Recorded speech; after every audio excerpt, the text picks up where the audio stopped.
Uh, Good luck, good night. I want to start, as I always do, by thanking Shomer Amunah for being the venue over here. I want to thank, as we always do, the Lehman family, that's the David and Pam Lehman, for sponsoring this series. Tonight's specific lecture is Dr. Harold Lehman and family for Mrs. Lehman, no relation, in memory of Rivka, who is sorely missed.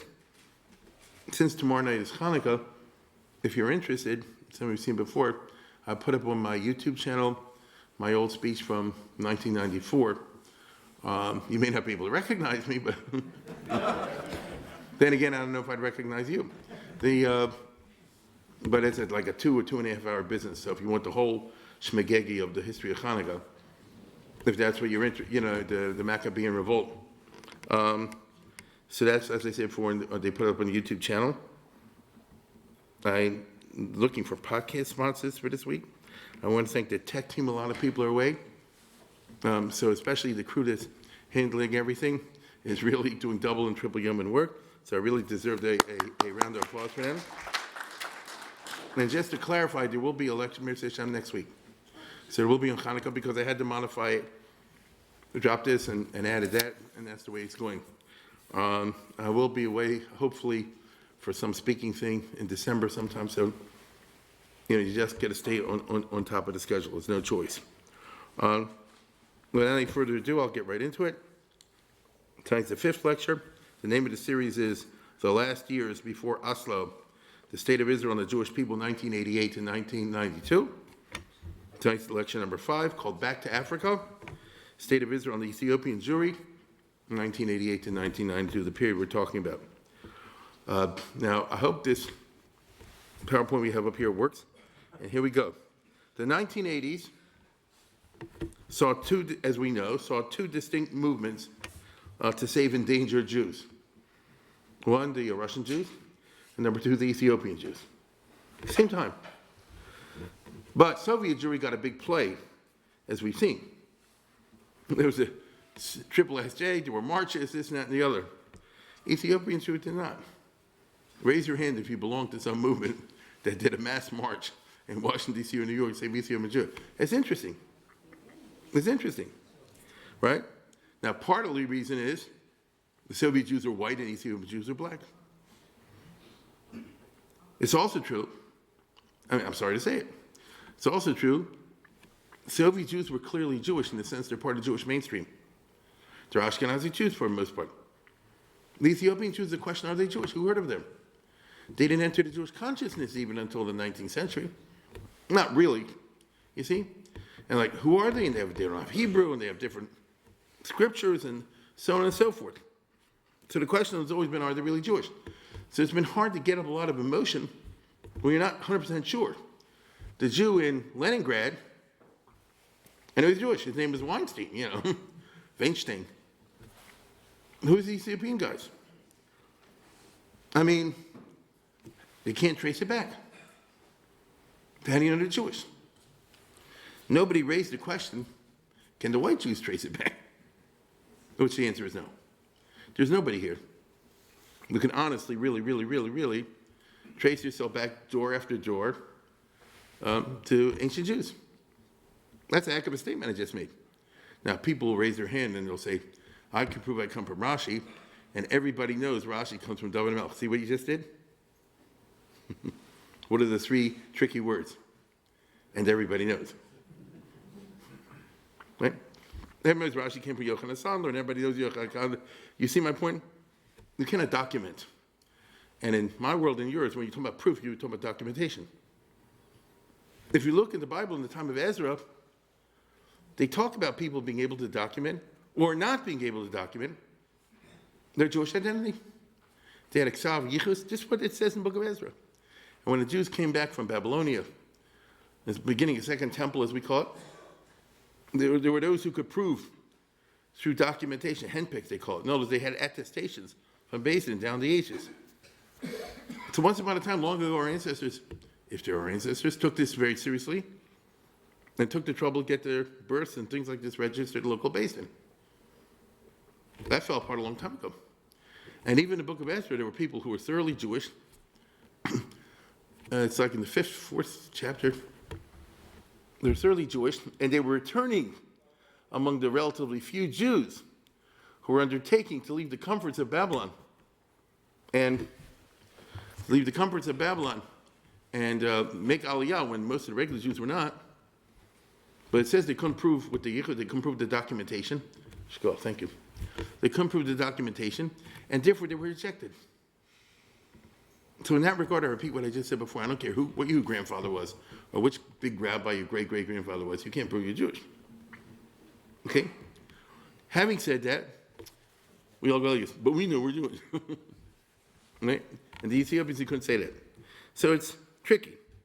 In the end, as I tried to point out last year, it boiled down to one posek, who's a biggie, but it wasn't part of the yeshiva world, and that's Avad Yosef. Okay? So he's the one who said, I paskin, having done all the halachic stuff, that they're Jewish. So I'll say it again. Now that he's dead, Avad Yosef held in big esteem, and properly so. But in his lifetime, I'm old enough to remember when the yeshiva guys say, Avad Yosef, Sephardi, like that. You see? So it's tricky if that's your sole psak. Now, the state of Israel did follow this psak. I remember we talked about last year. Menachem Begin basically went to the chief rabbi of Avad Yosef and says, what's the bottom line? And when he said that they're Jewish, he said, then Begin said, well, they're at full steam ahead. That's what Menachem Begin chose to do. You understand? Now, they indeed invested resources in their rescue and transport, as we saw before. And so the whole movie, which I bet everybody saw, which the Red Sea business, is all about, the Mossad and all this kind of junk, trying to bring people in, where Sudan or someplace like that. And let me say this, it really happened. In other words, Israel, it's expensive. The Marines and the ships and all this kind of business. I just want to be clear about that. So he took it seriously. Now, even if Hollywood jazzed it up, I'm just saying, the basic idea is true. Now, the secular Israeli public accepted the Ethiopian Jews, but of course on the basis of not in my backyard. I don't want them to hurt Herzliya.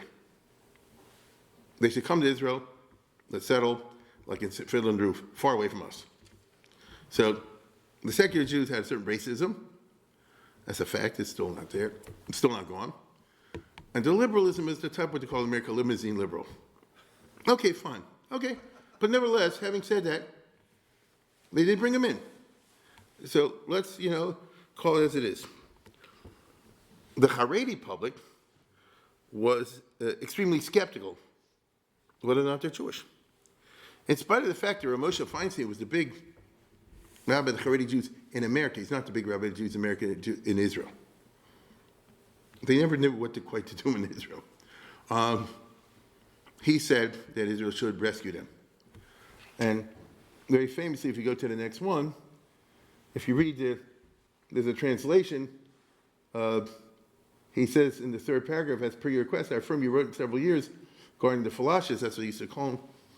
And then the response of Radbaz is they consider them to be Jewish. For the practical application, it's difficult to rely on this. No, I don't know, I can't say honestly, for halakha 100% Jewish. For it's not clear the rabbis knew the reality regarding them back in the 16th century, nor is clear whether our time their status remained the same has not changed. These are common sense statements he's making. So we don't know. Who knows all the details what's happened in Ethiopia last couple hundred years? We don't know. But in regard to the practical application of the law, they're not mamzerim like, as the rabbis mentioned in the Megdas that apply to them. Go to the next one. Regarding their Judaism, that's the key paragraph. We must consider suffix. Maybe they are, maybe they aren't. And one must require them true conversion before we marry with the Jewish community. Yet even before their conversion, it is an active mitzvah to save them from being drawn into a non-Jewish creed and from the danger, as the law is for any Jew, suffix nefashos lahakel. When in doubt, right, you act. Here the doubt is the race status of Jews. And even if they're not Jews, they think they're Jews and they sacrifice their lives for their Judaism, we are obligated to save them. That's a very liberal ruling for Moshe Feinstein. That doesn't mean that that's what all the big rabbis in Israel said.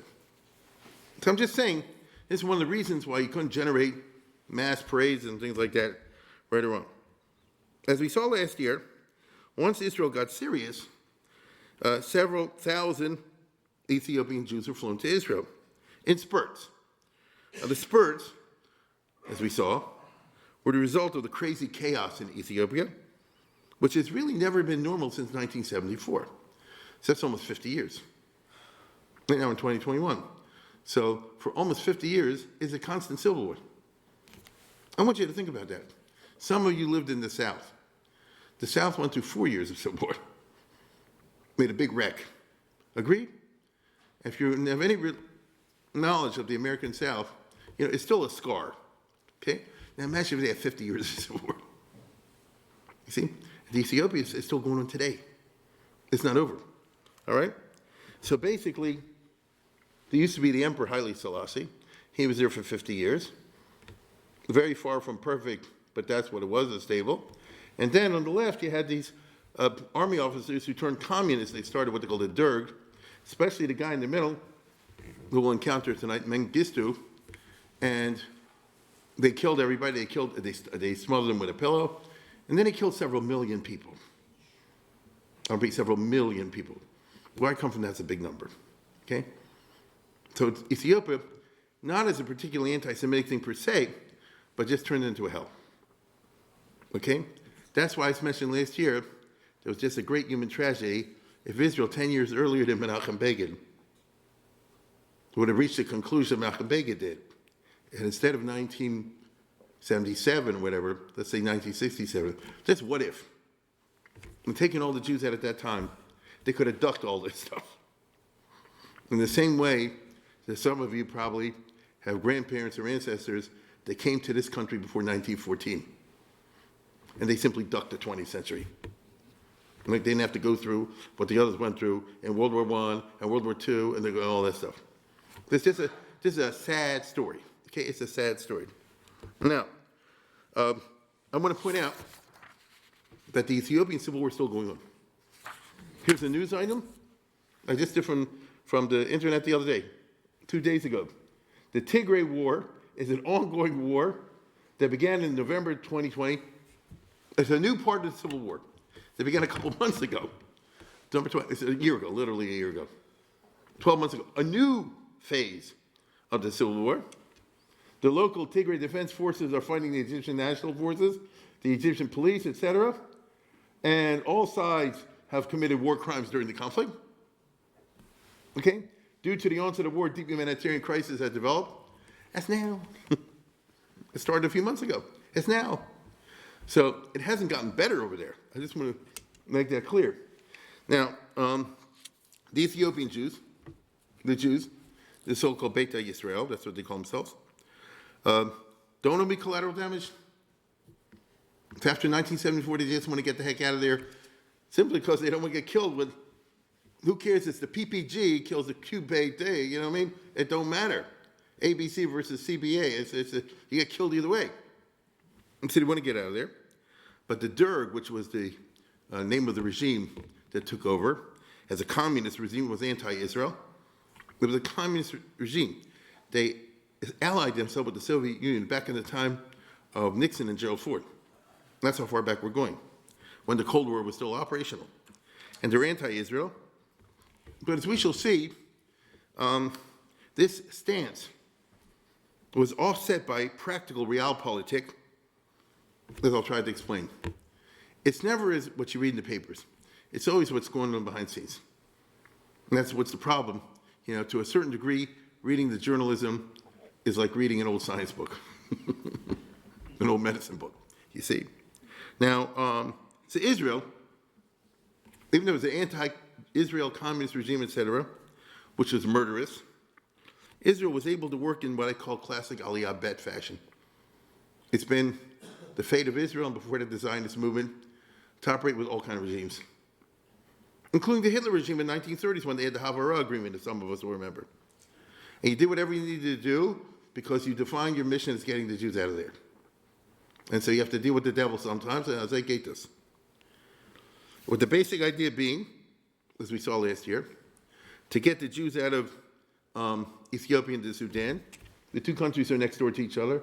This is a recent map. Used to be Sudan was the southern half as well. I know you don't follow the African geography or the Asian geography, which is changing all the time. But southern Sudan, which is not Muslim, recently became its own country. But at that time, it was all one country. But it doesn't matter. At the part where the two colors meet each other, that's where the border and the Jews and about 1 million others ran away. Those who could. And once you get them out of the country, they're not under the control of the Ethiopian government. So maybe Israel can do shtick over there, even though Sudan is an Arab country and a Muslim country, all the rest of it. But you can possibly deal with their regime because this is what I called before Mossad diplomacy. You never really know what's going on. I'll tell you again, I can't overemphasize it. You don't really know what's going on in Israeli foreign politics unless you know the Mossad side. And their job is to keep it out of the public domain. So basically, the idea was to get the Jews into Sudan from Ethiopia to the overflowing refugee camps that were set up by the UN and the Red Cross and all these other types. And so from a whole bunch of refugees, 1 million or 2, that's a lot of people I'm talking about. That things were so bad in Ethiopia, they just walked out of there without food, without clothing, hoping. And it was a humanitarian crisis. And the job of Israel was to go to these refugee camps and like in the middle of the night and say like this, you, and you come with me. So it's the opposite of Hitler. It's the opposite of Hitler. I want you, come with me. And the others will say, what's going on over here? They just get in the truck and they go away, take them to Israel. What about the others? The world has to take care of the others. Israel was not created to solve the world's problem. Israel was created to solve one part of the world's problem. And I just want to be clear about that. If we could, and we didn't have any trouble from anybody else, we'd give it a shot at other things like that. But right now, we have our hands full, and so Israel has to deal with one problem. Okay, so that's what they did. Fly them out quietly from Sudanese airfields, in there. Now, it's a tough geography. Let's go to the next one. It's a mountainous, and then it's the deserts, and you can see where the refugee camps are. It's not immediately on the border, so it is a distance to walk. It's rough, okay? And a lot of people die. The Ethiopian Jews today in Israel are part grateful to Israel and part angry. They're grateful that they brought them in. They're angry they did it in such a bad way. This is the way, I'm talking what they say, not what I say. And they say they did it in such a bad way that we lost a lot of relatives on the way. It didn't need to happen that way. That's what they say, okay? The problem was it was always in dribs and drabs. Under the circumstances, it had to be that way. They couldn't make a mass aliyah. And there were a lot of casualties, as I just said. And so the Jews who arrived in Israel, the Ethiopian Jews, starting from the late 70s and afterwards, always had relatives they left behind. This is a sad story under any circumstance. You leave your mother, your father, your brother, your sister, and all the rest of it. This is what it is. And it caused a great deal of anguish. Okay? What Israel wanted, what the American Jews wanted, obviously, was one single big airlift to take everybody out. As I said before, he called it a Zionist final solution. And then it's over. It's not an ongoing wound. Right? That's the right way. Get everybody out of there, and then what happens to Ethiopia is the problem of Ethiopia. As the guy wrote at the title of the book, when they come to get the Jews, there'll be nobody there. That was the goal. That's the goal. You understand? Now, the problem, of course, was that all through the 1980s, not a civil war, but a bunch of different civil wars at the same time were going on in Ethiopia. So you look, I can't even follow all this, and I should most know this stuff. You had the Eritrean War along the Red Sea, which is now a separate country. You have these, you look at it, They have the Oromo Liberation Front, the Somali business, and so on and so forth. Notice they're fighting multiple groups against them. See, most people don't know the history of Ethiopia. Why would you? But Ethiopia is actually an empire that expanded militarily through brutal conquest, I believe in the 19th century, not that long ago. By the standards of African warfare, the Ethiopians were powerful. They had these kings in the 1800s, and they literally conquered like double or triple the size of Ethiopia. Now, nobody knows this unless you're an African specialist or whatever. My point is simply like this. If you live in this province, it's not like living in Ethiopia exactly. You were conquered 150 years ago, I saw a group, but now you want to get out if you can. So the analogy would be like Poland to Russia, Russia took over Poland like in 1795. The Poles never made up with it. So now that there was a breakdown in the imperial government because of the Civil War and the Revolution, so this one wants to break away, and this one wants to break away, this one, and the central guy is trying to be like Stalin and force everything down by force. He's not able to do it.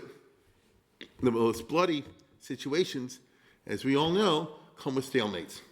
Agreed? Because then it's never over. It's never over. So Jews were dying like flies. All Ethiopians were dying like flies doing this whole thing. At the end, they took out 20-some thousand. I remember there was a time where there were 60 or 70,000. So most of them perished. I'm just trying to explain. So if you're, in their community, there's a plus and a minus. The glass is half full and the glass is half empty. Okay? I'll say what I said before. If Israel 10 or 15 years beforehand would have just done it, I'm not saying it's easy, but let's say they could pull it off. You could have ducked a lot of stuff.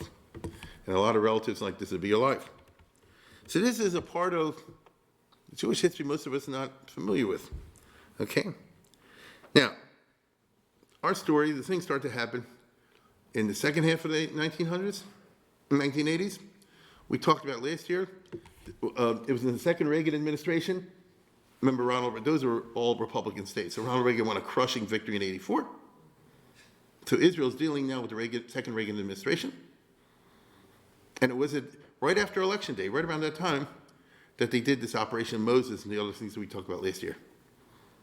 I'm assuming that you all saw we did last year, which I had to do it out of my house on a TV screen, or whatever you call it.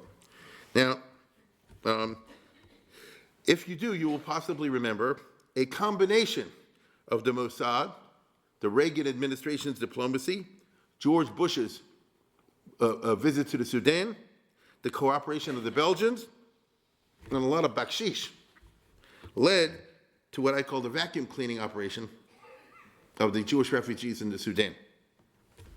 So George Bush, do we have the one before this? Is this it?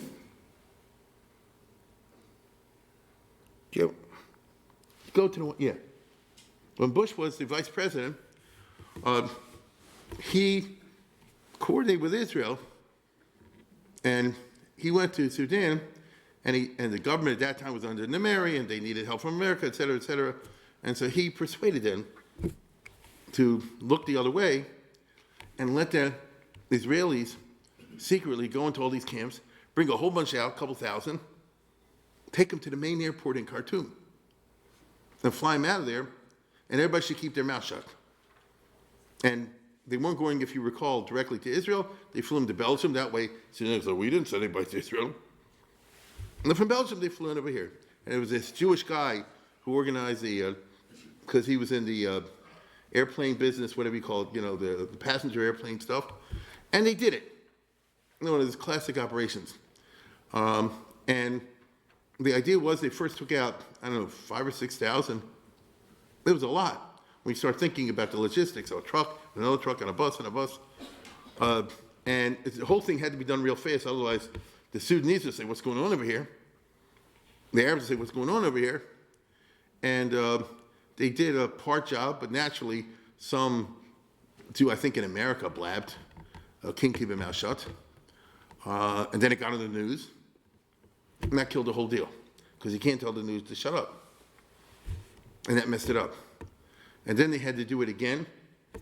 Bush went another time, early in 85, and they did the second small group. So here's the details. Let's go to the next one. Because of poor conditions in the camp, many were dying. Both Jewish and Christians died of disease and hunger. They figured 2,000 to 5,000 Jews. So in other words, in 1984, you could have lost 5,000 or 60,000 or whatever number.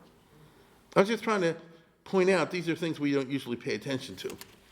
In late 84, the Sudanese government, following the intervention of the U.S., that's Bush, allowed the immigration of 7,200 Beit Israel refugees to Europe and went to Israel. That's what I call vacuum cleaning the camps. They had about that number, 7,200, in the Sudan refugee camps. You understand? How they know they got local Ethiopian Jews, and they point them out. The first of these two immigration waves between November and January 85 was Operation Moses and brought 6,500. The operation was followed by Joshua, a few weeks later, conducted by the U.S. Air Force, and brought the U.S. Air Force. Because that's the guys after they squealed. So they said, just get this last group out of here. And they brought them to Israel. The second was due to critical intervention pressure from the U.S. So that's a good deed of Reagan and Bush. Okay, I just want to make that clear. You still left all the others behind in Ethiopia. That's my point. Everything I just said only applied to where you could operate, not inside Ethiopia. So that's the situation. There are about 20,000 of them, maybe more, you know. There were who knows how many Jews left behind in Ethiopia, to be perfectly honest. And during the second Reagan administration, the country was a hell, as we've seen. And the Ethiopian government, which was fighting the Somalis and the Eritreans, all kind of other Muslim groups, didn't want to tick off the Arab states by letting the Jews go. Otherwise, why don't you just do one of these airlifts out of Ethiopia? Oh no, it looks like we're helping Israel. And so, let's go to the next one. This guy, who was the dictator of Ethiopia, his goal was to be a Stalin. You got problems if you dream of being Stalin, you know? But like the guy said at the debates, I knew Stalin and you ain't no Stalin. You know, what's worse than that is when you want to be like that and you can't attain that, okay? Stalin, after all, was smart and sophisticated. Look how he tied Roosevelt and Churchill around his fingers, be perfectly honest. Mengistu was primitive, unsophisticated, and not really smart. He didn't understand the great wide world out there. He was wishy-washy. In his stupid way as a communist, he wanted to be anti-Israel. We're old enough to remember there were two teams, the Orioles and the Yankees, the West and the East. And you remember this team or this team. And so as a good member of the communist team, he wants to be against Israel and all the other stuff. He did. But on the other hand, like that. Now, he couldn't really plug the porous border with Sudan to stop people from running away. So he tried to do so with unbelievably disgusting behavior. You think we can try it? Let's see what the next one's like. If it goes to...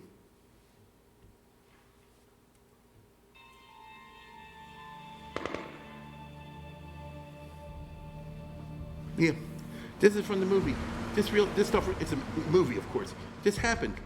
They went to people running away and shot them. Mengistu's army.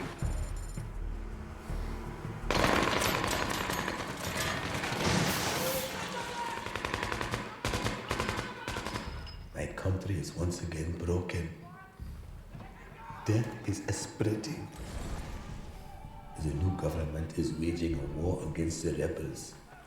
The rebels again have turned red with blood. Thousands dead, millions disfigured, dishonored, displaced. And this is all through the Jewish area as well as the non-Jewish area.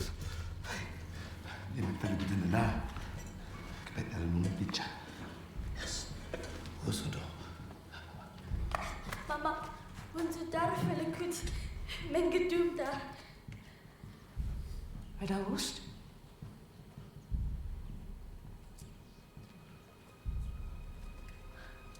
Their child is missing. That's the bottom line.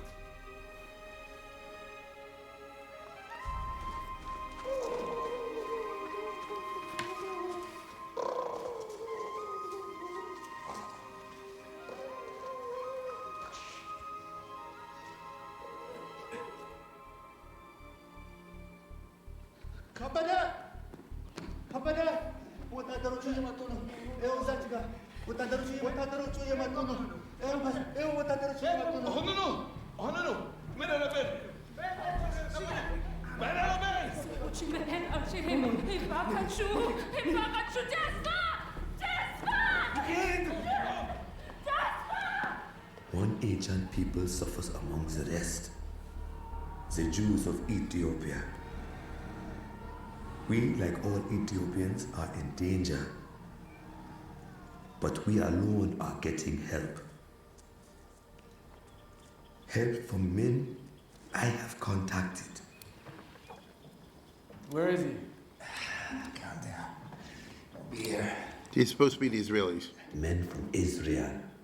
Men who do not look like us, but who share our This same stuff really history, happened. It's a movie, but it our really same happened. dream, our hope. What the hell took so long? Wait. One of the kids are still out there. Come. Wait up. Come.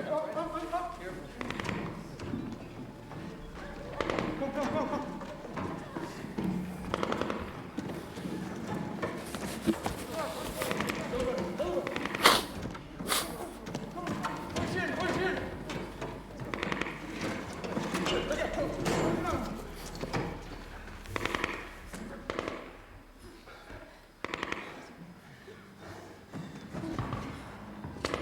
All right.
You are crazy. We leave no one behind. Okay. So, it's, of course, Hollywood does it its way, but it's basically true. And you had a regime that went around looking to shoot kids. I just, in America, we're not exactly used to this. And it wasn't against Jews per se, but the Jews are right in the zone where everybody gets killed. This is what I mean to say. The border is porous. You can't block it up by building a fence. You didn't have that capability. So you run around shooting people a lot. So naturally, if you're Jewish, you want to get the heck out of there, and there it is. Now, if you follow them, they have to, when they get over the border, they have to walk. And it's very hard, and people die, and things like that. This is how it was. Now, yet at the same time, Mengistu, the dictator, he looked at Israel like the elders of Zion, the Jews run the world. Because, that's how he sees things, okay? And, you're not going to kill the Jews to tick off the Jews that run the world. On the other hand, you're a good communist and want to be against Israel. So it was all screwed. Now, don't try to sort this out. The guy didn't have an organized mind, to try to figure this out in some kind of a systematic fashion. Not the way I understand it. And he also knew that over the years, Ethiopia was always getting help and not hindrance from the state of Israel. Here we have, as I mentioned, the story of two sides of the Israeli diplomacy in Africa over the years. On the one hand, you have formal public diplomacy. So this would be, and it's true, Israel has built many water projects and health things and all these positive sorts of, infrastructure things that Israel certainly has helped African countries with over the years. And the other side, you have the realpolitik. Because in other words, you're dealing with this dictator, you're dealing with that dictator, and African dictators are who they are. Africa, at the end of the day, is a continent cursed with a plethora of conscienceless, lying, mass-murdering dictators. It's a shame. I mean very sincerely, you got to feel sorry for the people of Africa, different countries. And no, they don't deserve this. We really have like some bad situations on their hands. Okay? Now, Mengistu, as you see over here, had this, among other things, he had the idea he wanted to communize the agriculture. So he wants to move the farmers from A to B. These Michigan ideas. He killed 1 million people that way. Okay? So it was like a Mao Zedong type business. Remember, Mao killed 50 million messing with the agriculture, if you remember that. I'll repeat what I said. Mao killed 50 million Chinese with his moving around farmers and whatever. Now, India fights with neighboring states, so it's not the place you want to live. Now, back under the Emperor Haile Selassie, who was there before, up to 1974, Israel had always quietly helped the regime. It was a Ben-Gurion tactic, because Ben-Gurion had what he called the periphery strategy, in which if you look at the map, you see Israel in the middle surrounded by hostile states, Israel surrounded by Syria and Jordan, Egypt, and so forth. But move past each one of those states, you have what they call the periphery. So if you get past Egypt and Sudan, which are Arab states which are part of the anti-Israel coalition, what do you get below Sudan? You get Ethiopia. In the old days, in Ben-Gurion's time, if you move past Iraq, you had Iran. That was the Shah. In old days, if you move past Syria, you have Turkey. So these were not Arab countries, although Iran and Turkey were Muslim countries, they weren't Arab countries. And without having to explain it, they saw the Arabs as a threat to them. And so Israel established what I would call Mossad relations way back in the late 50s, early 60s. Okay, that was the Ben-Gurion idea. And therefore, if we go to the next one, Israel supported the Emperor Haile Selassie until 1974, or just before. In fact, they trained his bodyguard, they trained his army, they also set up his medical school, all kind of things like that. Because as an Ethiopian, he didn't trust the Europeans, maybe the British want to come back, maybe the Italians, the French want to come back. Israel ain't going nowhere, it's too small of a country, it's not a threat to us, and so forth. And there were a couple of times, without going into too many details, that there were coups organized by the different groups in the Ethiopian army against the emperor in the 60s, and Israel found out about it, was able to warn them in time. So, it was that kind of relationship. There's Golda Meir, as you see, when she was a foreign minister, I think, with the Emperor Haile Selassie. He was not a nice guy. It's got nothing to do with being a nice guy. He's not a nice guy. But there were a big Israeli mission, once upon a time, in Ethiopia. In 1973, if you possibly recall, just before the Yom Kippur War, Egypt made a full-court diplomatic press, brilliantly successful, to get all the African countries to break relations with Israel. It was brilliantly successful. The Egyptians are excellent diplomats. They're bad in running the economy, but they're brilliant diplomats. They really are. And what happened was Ethiopia also had to break. The Haile Selassie, like, is keep the bodyguards, keep the Mossad thing, we'll officially we won't have relations. Unofficially, they're there. Israel said, no, we'll never know if he had not broken. Let me put it this way. You could argue, if you wanted to, that if he hadn't done that, he wouldn't have been overthrown the next year. Yes. Now, it's complicated, so I don't want to, but it's interesting. It's interesting. Anyway, whatever the case is, either way, he was gone in 74. Mengistu became the dictator. And as I said, on the one hand, he wanted to be part of the anti-Israel war. On the other hand, he wanted Israeli help with the spare parts and the advisors, because all their weapons were American, Western, and Israeli. And you know how it goes with the army, just like with the cars. You need the spare parts. And Israel was able to get it to him. This put Israel, though, in bed with a bad hombre. So this is the downside, or the underside of Mossad diplomacy. You got to be in with all these bad types. Israel held its nose and cooperated. This is during the Begin era. For strategic reasons, Mossad diplomacy. This is not Pashut at all, because you may be complicit in the guy going around and doing what we saw before. Okay? Now, I understand there will always be a school of thought in Israel down until today, which said complicit, malicit. Our idea is to get the Jews out and also pursue Israel's strategic goals in the Arab-Israeli conflict, because they want to kill us. But on the other hand, if you literally cooperate with a Hitler, so you get dirty too. And actually you lose your legitimacy. Because Israel, at the end of the day, at least from a political point of view, has to rely on being perceived as a democratic country, which doesn't simply mean you have elections to elect your leaders. Democracy has certain things in there, right? So let's put it this way. Does Israel really want to sell poison gas to Mengistu? You see my point?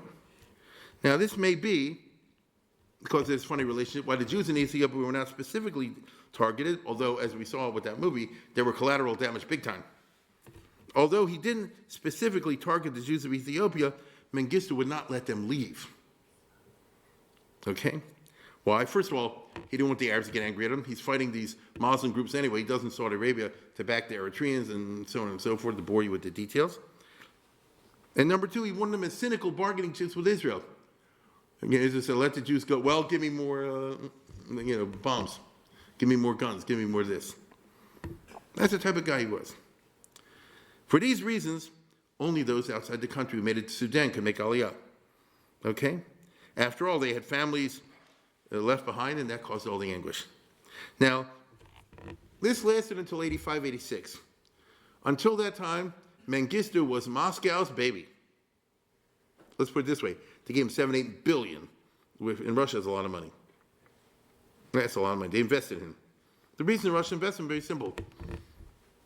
If you're risky, you say like this. These African countries are a joke. Here today, gone tomorrow. Central Republic, Side Valley Republic, Inside Republic, Democratic Republic. They don't count. They're a joke. They're not real. Ethiopia is a country. Been around for thousands of years. Egypt is a country. That's why I invested in Nasser. Libya, Shmibia, there never was such a country. Egypt is a Zach. Ethiopia is a Zach.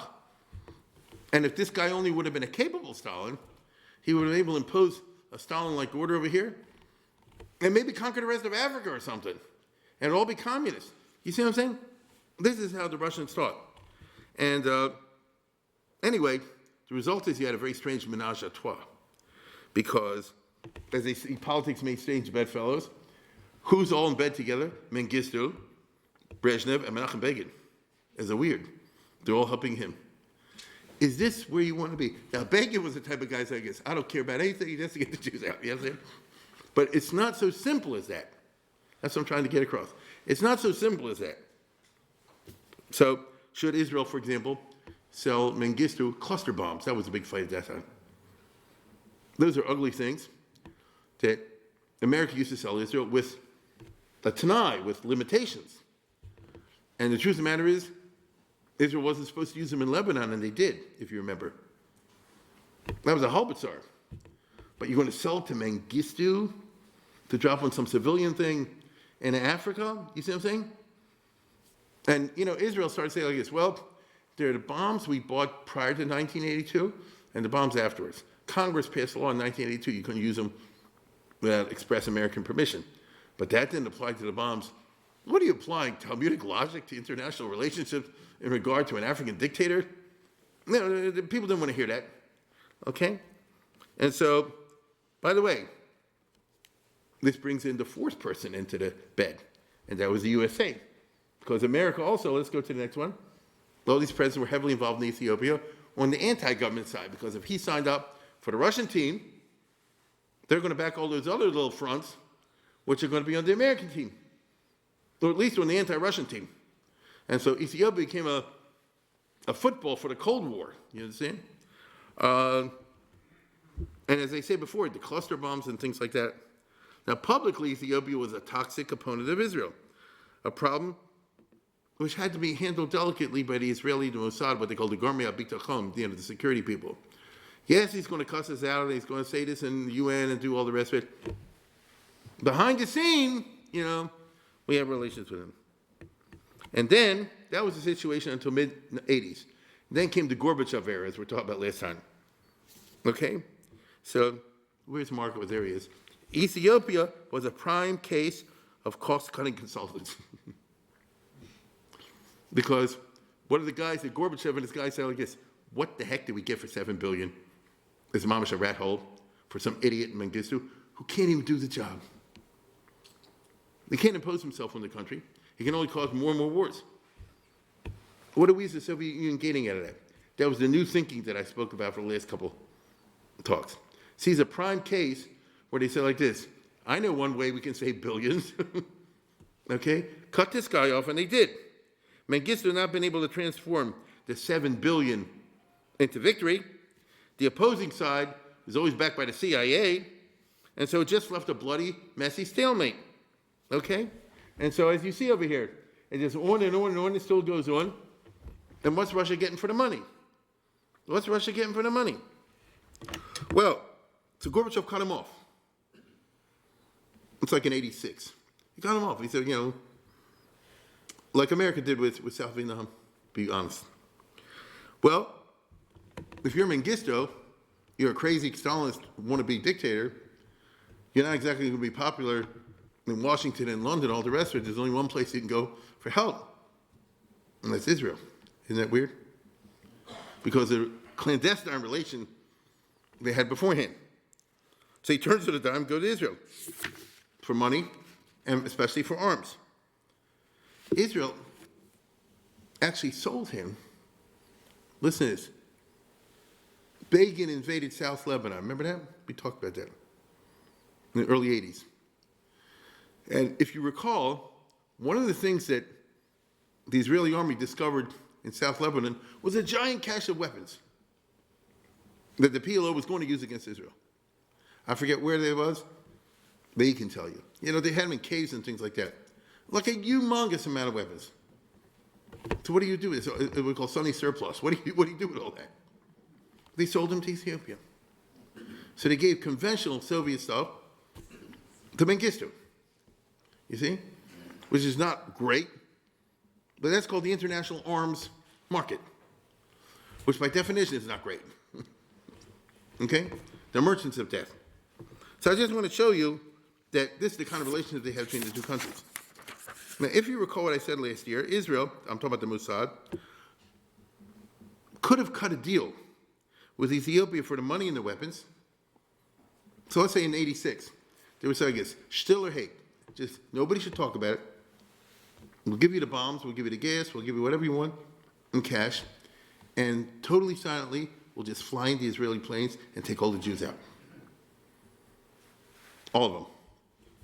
It could have happened in 86. Based on the idea it's all secret. But you really would have to get into bed with the devil, wouldn't you? You see what I'm saying?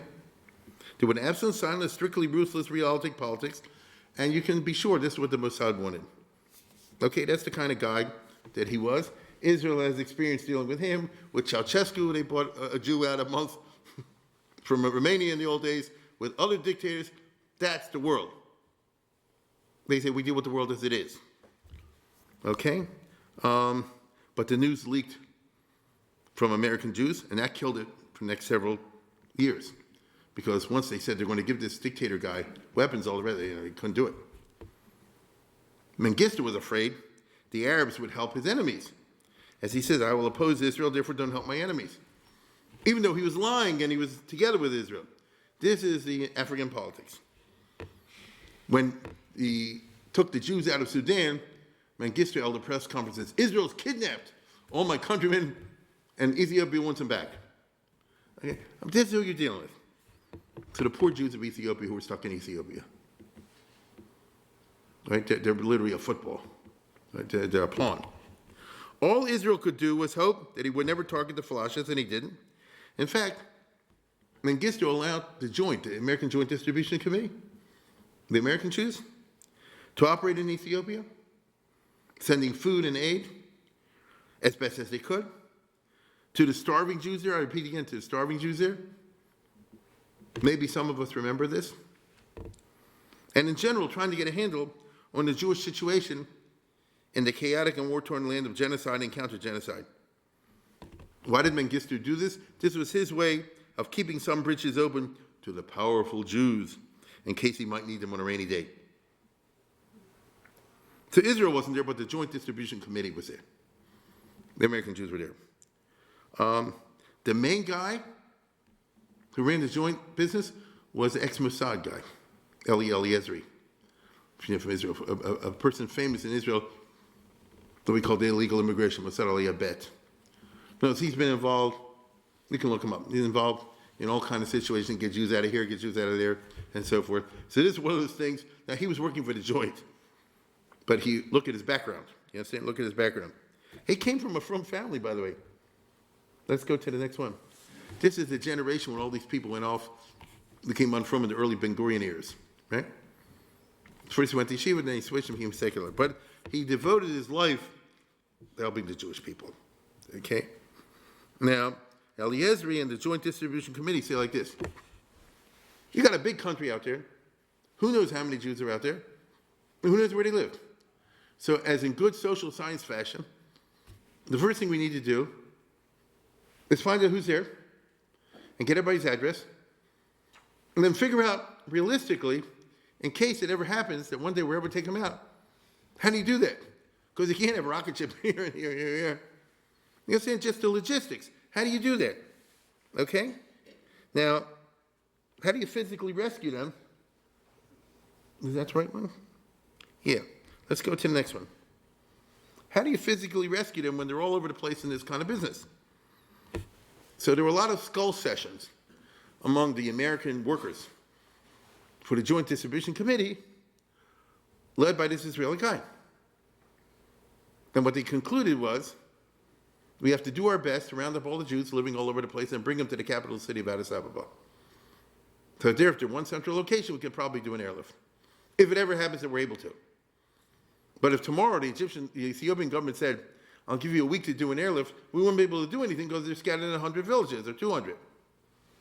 So it's just, I'm just trying to tell you, movies deal with movie stuff. Real deals with real stuff, in which you got the social science logistics. So bring them all to the capital city. That means that the joint had to set up and maintain large camps of Jewish refugees every day, every week. Jews are coming in either individually or by bus or things like that, in the capital city of Addis Ababa. And that, of course, created its own problems. Because I take your family out of your village, I bring you to Addis Ababa, there's no airlift going on right now, so what do you do all day long? It's not a good situation. The guys run off and drink, the girls go on into prostitution, the teenagers do this. It's a bad situation to be in what I would call the equivalent of a displaced persons camp. It's not exactly that, but you know what I mean when I say that. Because the most dangerous thing in the world is to have time on your hands and nothing to do. Agree? Now, hold that thought. Meanwhile, as this was happening in the late 80s, what I call the Gorbachev megatrends that I spoke about swept East Africa. Mengistu did not have Soviet backing anymore. His past atrocities precluded getting help from the U.S. He could not anymore afford to treat Israel as a love them and then leave them mistress, which he'd been doing until now, if he wanted serious help from the Israelis. So now, all of a sudden, Stalin became a tzaddik. So, Balkarcha Shlobotavaso, whether he wanted it or not, Mengistu turned to his top foreign policy advisor, whose name was Kasik Abedi, to go to Israel and reestablish diplomatic relations with Israel. All of a sudden, we see start an embassy, and to offer Israel a deal. Sell us your weapons, we want poison gas and cluster bombs and all, and we'll give you all the Jews. Why did he send Kasik Abedi? He studied in Israel. He spoke Hebrew. This is how the real world works. There were plenty of people back in the 50s, 60s, and 70s, when Israel was good in Ethiopia, that went on various Israeli education programs. If people are old enough to remember, there was a time when there were always African students in the Technion, the Hebrew University, and that kind of thing. When you were in Israel, you learned Hebrew, all the rest of it. You just established a personal zach. You understand? See, now, this guy came back and worked for the devil. He became like foreign policy advisor, foreign minister, whatever, for Mengistu. But he understood Israel very well. He could get off the plane and say, Anach rotzim yichasim tovim. Okay? So he's not a nice guy, but he knows Eliezer because from the Mossad. And he wants, through him, to get Israeli weapons. And there's Eliezer with Kasik Abedi, who again is the foreign policy number 2 to the devil. Okay? Now, the Mossad, with their mentality, always said, take the deal. I told you. They're focused like a laser, get the Jews out, and that sort of thing. Just take the deal. But Shamir was advised by Smarter people said, don't do that. Uri Libranis, we'll see before, who becomes the main Israeli guy, he said, you're going to become the accomplice of Adolf Eichmann. You don't want that, okay? You don't want that. And so the deal didn't happen. Israel was hoping that Mengistu will simply moderate under pressure, meaning pressure of events. Meanwhile, the opposition to Mengistu, funded by the CIA, was getting stronger and stronger all the time. They're getting the upper hand. It began to look like Mengistu was going to collapse, and chaos will ensue. So that's a new problem. We had a bunch of Jews now in the worst place. They're in Addis Ababa. If the regime falls and a new army comes in, and this is Africa, you know what that's like. The Jews get killed. It'd be like a disaster, Shabbatach disasters, right? The American activists raised their alarm. The relatives in Israel now, there was already a community of 5, 8, 9,000 Ethiopian Jews. They raised the alarm. Is this whole thing going to end up in a bloodbath? This activated Shamir, the prime minister at that time. He was afraid of a massacre, of a possible massacre. And so he swung into high gear. He said, I'm doing like a Delechi. Because he used to be head of the Stern Gang, Delechi. And he said, action this day. Notice, we're prioritizing this. This is happening now. Okay, this is happening now. And so he called in, as I said, Uri Librani, if you know who that is, he died not long ago. He was a very famous Israeli troubleshooter and diplomat. He was ambassador in many countries, Mossad guy in many countries. He was the personal secretary of Ben-Gurion and Sharet, and I don't know who else. A person very well plugged in the Israeli establishment, who did many great things for Israel. He was ambassador to the Shah. And at this time, he was the coordinator. Let me put it this way. I'll use this term. He was the Israeli ambassador to South Lebanon when that war was going on. So he's a very smart guy. And so what Shamir was doing was good, management skills. I'm taking a very skilled guy and tell him, just handle this problem and solve it. And he called him in. He said, look, Librani, you're in charge. I'm going to back you. Go to America, raise the money from the Jewish leadership. If you want to do it the other way, it's up to you. Go to Ethiopia, negotiate the best deal you can, and get the Jews the heck out of there. But just one thing, weapons, no, money, yes. It's a question of money, one thing, we can't give weapons. And he said, well, you're going to leave me I have your back. And he meant it. And in fact, Librani is very interesting. He said the best prime minister he dealt with was Shamir, because he didn't stab him in the back. So he flies with America and he meets with the American Jewish leaders. And he said, listen, the bottom line is I need a blank check. I'm going to Ethiopia. This is what you're dealing with. We have a chance to get the Jews out. I don't know how much. But it cannot be that we name a number and it's not there. That cannot happen. They'll kill everybody, you see? And so, basically, it's one of the cases, either you trust me or not. It always reminds me of how they made the atomic bomb in America. Because they did in World War II, I've said the story many times, that Manhattan Project, that cost $3 or $4 billion, at that time it was a lot of money. And how are you going to keep that away from the Germans and the Japanese knowledge? Because it's all public record. They read the congressional reports, and you see where they're investing the money. An extra $3 billion, and it's going nowhere? What's that? And so it had to be totally secret, not on the books. And General Marshall, who had this reputation for integrity, which was true, he went to the Speaker of the House, Tim Rayburn. It's a different America. He's like this, I need you to cut me a personal check for $3 billion. To me. Either you trust me or don't. If you need it for something, I cannot tell you what it is. And Rayburn said, I know you, I trust you. And he went to the heads of the different congressional committees. And Sam Rayburn was that type of guy. He was a very strong Speaker of the House, but also he was a bachelor. He was a man of great integrity in that way. He said, I need each one of you guys to put $100 million in your budget and then give me the check. And make it out to me. Either you think I'm going to use it for a vacation home or not. And I cannot tell you what it's for. And that's how they built the A-bomb. So it's either you trust or you don't. So this we said to the American Jews, he said, listen, I'm going to Ethiopia. This is how it's going to be. So the American Jews were reluctant, I would say this, but they did agree. One of the main reasons was this was the Jacksonian era in American politics. I'm not referring to Andrew Jackson, but to Jesse Jackson. You remember he ran for president that year on the Jaime Town issue? The American Jews really, really, really wanted a situation where they shouldn't be accused of saying, yeah, if you let 20,000 Jews get murdered in Africa because they're black. As a matter of fact, they wanted the opposite image. And so they say, okay, we'll back you. Just, do your best to negotiate. He flew to Ethiopia. He sees Mengistu, who was a man in crisis because the CIA-backed armies are getting closer to Addis Ababa. Mengistu is weird. And so he keeps Lubrani a whole day, 9 hours, lecturing him on the history of the Ethiopians and the history of the Jewish people. Now, by the way, he gives him a Dvar Torah or more. Remember the story of Miriam with the leprosy? Here's a shot, the Ethiopian style. It says that Aaron and Miriam spoke against Moshe al Isha Kushitz HaShalakach. They were angry that Moshe married an Ethiopian woman, a black woman, because they said that she's black, she's inferior. God punished her by making her skin white. it's a good drasha. That's their version of the biblical story. My point's like this. After 9 hours, I don't know how you do that.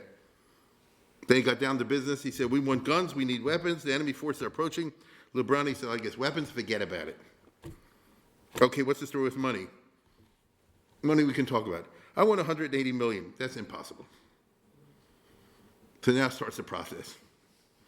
165, 155. You know how that goes. And you got to do this, okay? Meanwhile, the enemy armies are getting nearer, 40 miles away. And so he starts, losing his patience, and he says to Kasa Kabedi, the number 2 guy who spoke Hebrew, you bargain with the Jews, I'm out of here. And Kabedi, as I said before, knew the Israelis, but here's what Lubrani says. Karti Totev, I'll translate. I knew him well. His father used to be the minister of the interior and a confidant of the Emperor Haile Selassie. But when I was the ambassador and we had close relations, La'aba Shlo Hegel, his father, used to call me, the Israeli ambassador, at 6:30 in the morning for appointments. Okay, so I remember him well. And one of the kids that was running around in the yard was this guy, Kasa Kabedi. I knew you when you were a kid. Liyamim Sidar Limudim Yerushalayim. I arranged for his education in Israel. He spoke a very good Hebrew. Mamzer Gadol. Right? So he knew who he's dealing with. Okay? He knew who he's dealing with. Look, you do it. This is what it takes to rescue Jews. Okay? So the numbers go back and forth, and finally comes up with 25 million. Had he come with 25 million, I'll spare you the parts. He says, tell me, suppose we flew everybody out here on the Ethiopian Airlines first class to Switzerland. Do the numbers. 20 million, it comes out to 25 million. Pay you 25 million. That's what they ended up with. So he started with 180 and ended up with 25. During this time, back in Israel, Shamir, the prime minister, had prioritized this project and put it in the hands of the IDF and the Mossad. Like I said, action this day, this is happening now. So this is a logistical challenge. Because you don't just simply take a bunch of Israelis here and pick them out there. Think about a little bit of the logistics involved over here. So this guy, Eliezer, in here had to organize the buses. So what he did was the day before, he sponsored a free bus trip for the kids all over Addis Ababa, thousands of public school kids, to the zoo. And he said, I'll pay for it. And he says, if you bring them back an hour early, then everybody gets a 10% bonus. To establish a good relationship with all the bus drivers. You understand? So tomorrow when he needs them, take his guys out. Let's say, do we get a bonus? Yeah, you get a bonus. That's just smart. Okay? The Israeli army is now tasked with what we call a military operational problem. Should we do an Entebbe? Maybe the easiest way to do it is conquer Addis Ababa. Get the Jews out like they did in Entebbe and then go back. Is that what we should do?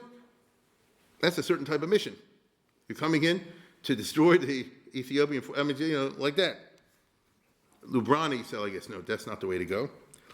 I have to coordinate everything with the Bush administration. By this time, it was 1990, the Bush administration.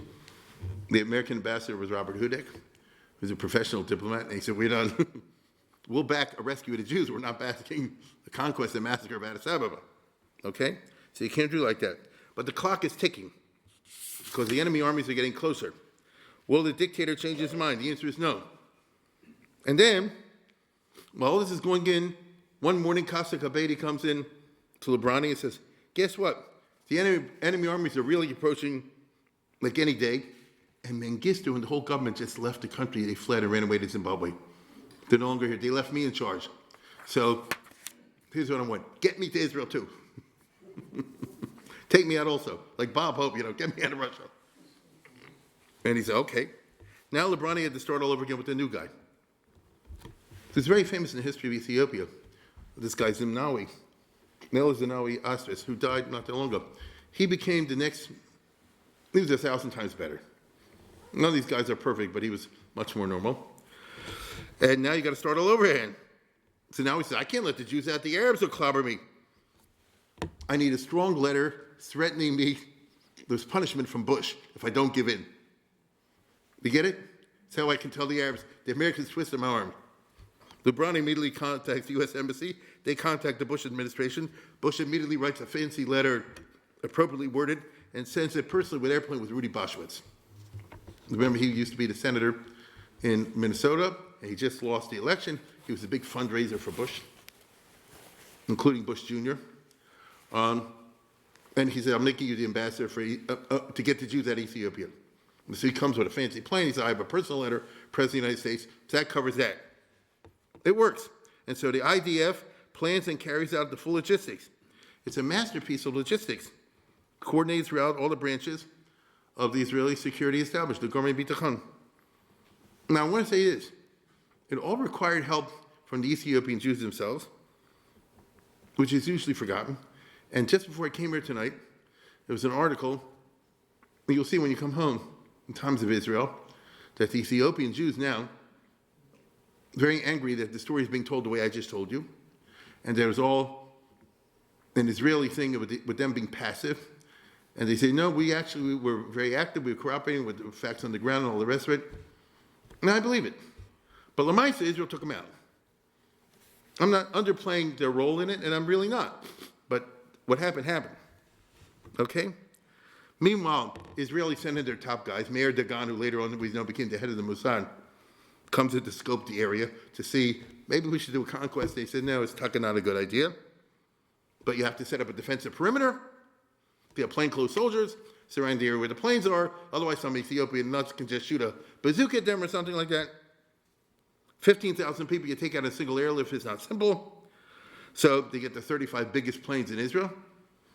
First, you get these Mamahuchas, the Hercules from the army. And then, so everyone they send over there. And then they send the biggies from the El Al, the 707s. Israel got every big plane it could.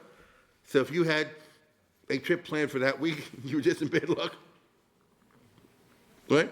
You were just in bad luck. For the best reason in the world. For the best reason in the world.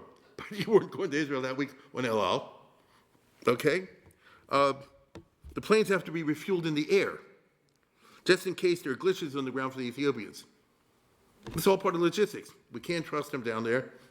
So we have to arrange to fly down there, pick the people up, go up, and then refuel them in the air. On the ground, the engines are running all the time because you don't know what the Ethiopians are going to do, so you got to literally be ready to go any second. I mean, it's quite a logistic operation. Okay? In order not to separate families in the crowd, you had color-coded forehead stickers. So it's Oberstein. Edelman. No. What do you do? No, wait a second. This is blue, this is green. What do you do? Otherwise, this one will be here, this one will go on another plane. They'll think they're not there. They won't want to go on the plane. You get what I'm saying? How do you arrange in this huge mob of thousands of people to get families and things together? This is the best they could come up with. That's what they did. There's, of course, a commando force hovering in the air just in case, because Israel has to operate this way. So you need that. It's a big operation. The plainclothes IDF soldiers will have to line the road to the airport because you don't want them to shoot at the bus when they're taking the people over there. The road is not the regular highway. They go through a dirt situation because probably in the highway, bad guys are planning stuff. They have to totally fool them at the last minute and go through like I say, farms and stuff like that. You can understand to frustrate possible shooters. Each bus is full of stuff with Ethiopians, but accompanied by two, the Shaldag commandos. I didn't even know about this myself. You know, the Army has this commando force. Some of you have heard about the Sayeret. The Navy has this thing called Shayetet. SEALs, I guess we call in this country. And the Air Force in Israel apparently has its own commandos. I said to myself, what the heck is Shaldag? Must stand for something. Then I found out, listen, I learned a little bit of science. It's a kingfisher. Raise your hand if you know what a kingfisher is. Good for you. I had no idea. I thought it was a kingfish from Ace and Andy. No. I will tell you something. So I said to myself, why? It's a bird. I didn't know it's a bird. I didn't know. I mean, you didn't know either, most of you, except a few show-offs. Now, I'm going to show you something. So I went on the internet for one of these science things. It's a very interesting name. Watch this. This episode was brought to you by Dashlane. The kingfisher. Quite possibly the most appropriately named animal.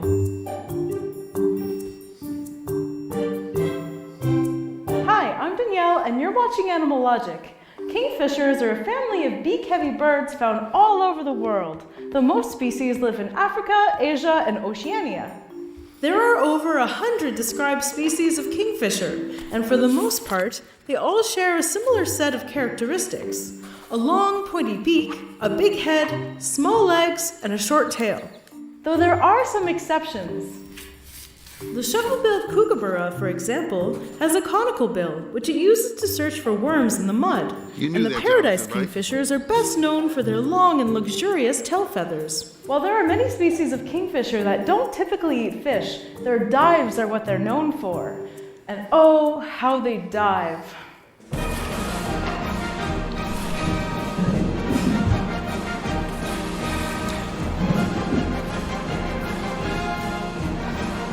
Kingfishers will perch on a branch overlooking the water and wait for the perfect opportunity to dive bomb their prey.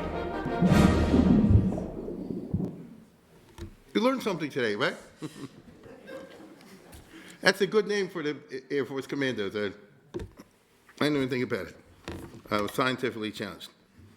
By the way, it's Friday and Saturday in May of 1991. How do you go on Shabbos? So they asked the two chief rabbis of Israel. Right, it's a Pikuch Nefesh. That's Rab Shapiro, for the Ashkenaz and Mordechai Eliyahu. That time, two good people. Now, so they had to cover every angle, okay? Now comes the comic interlude. They're taking everybody to the airport. They're doing this, all of a sudden the Ethiopian guy shows up with the new government. So I guess, where's the money? Where's the 30 million? We're supposed to be 25. Where's the 30 million? Well, the guy said, I guess, the Americans wired it to the Swiss bank account. They really did. The Americans choose. What's the number? What's the account number? I don't know. LeBron said, I don't know. You don't know? The deal's off. Army units start coming and surrounding the whole business. What do you do now? What do you do now? LeBron calls New York. It's not, you can't get anybody. This is before the cell phones and all that, This is still at that time. Frantically, he goes crazy. Finally talks to this Ethiopian, to the deputy minister of the treasury, who he was good friends with back when he was ambassador 10, 15 years ago, 20 years ago, okay? And the emperor, he said, listen, you know me. I know you. I promise you, the Americans are not cheating on you. The money's there. Just trust me. This is irregular. Just trust me. Okay, so that's a nace. That's a miracle. The guy said, I trust you. This is too good to be true.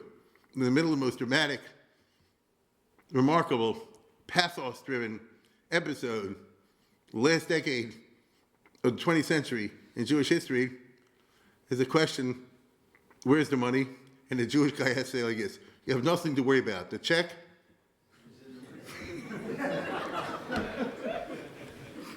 It's $2. Be true. Now, of course, it was there the next morning they got it. It's too much. And as a result, 14,000 people, 15,000 were flew out in 35 hours. So plane after plane in 35 hours. That was quite a Shabbos. And the American Jews got the photos that they wanted. Because it's really true. And in the movie, which is not exactly that time here you can show because it's silent. Now, this is a Hollywood movie. Nevertheless, the fundamentals are correct. So this is when the Red Sea business was in the late 70s. This was happening when they flew all these guys in 91. And they were finally able to get out. And of course, they land in Israel. You see over here, and it's a medical nightmare.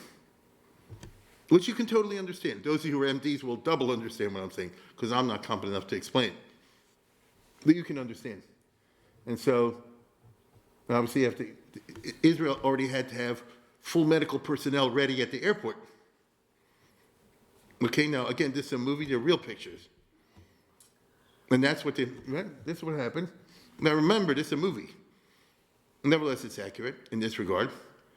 And this, what was the point over here? He says, it doesn't matter whether you're white or black. If you're Jewish. The Jewish country were there to help the Jews. That was actually true. That part is correct. You understand? And that's the American guy in the movie helped him, which is true. The U.S. Embassy did a lot of things, and Bush gave them all medals. Months later or something like that, in a famous White House ceremony. And we can, listen, it is what it is. There was a big human part over here. And, he says we're going to go back at the others and all this because this was in the late 70s. I'm talking about when they bring out the big group, which we just described over here. Everybody that could get into those camps, they brought out. So I'll say it again. Israel has a lot of negatives, but this is the one they did right. Okay? And as I said again, the American Jews could say, not unjustly, look what we did and look at the trouble we went to rescue people who have a different skin than us. But they're Jewish. They're Jewish, and and that's the bottom line. That's what counts. Okay? There's more to it, but I think I made the point. If you're interested, you can easily go and find it yourself online and in YouTubes and videos and things like that for the real pictures. Now, of course, then when they land in Israel, then things start to get complicated. Okay, things start to get complicated. Notice the story is just beginning, but I am ending. Good night.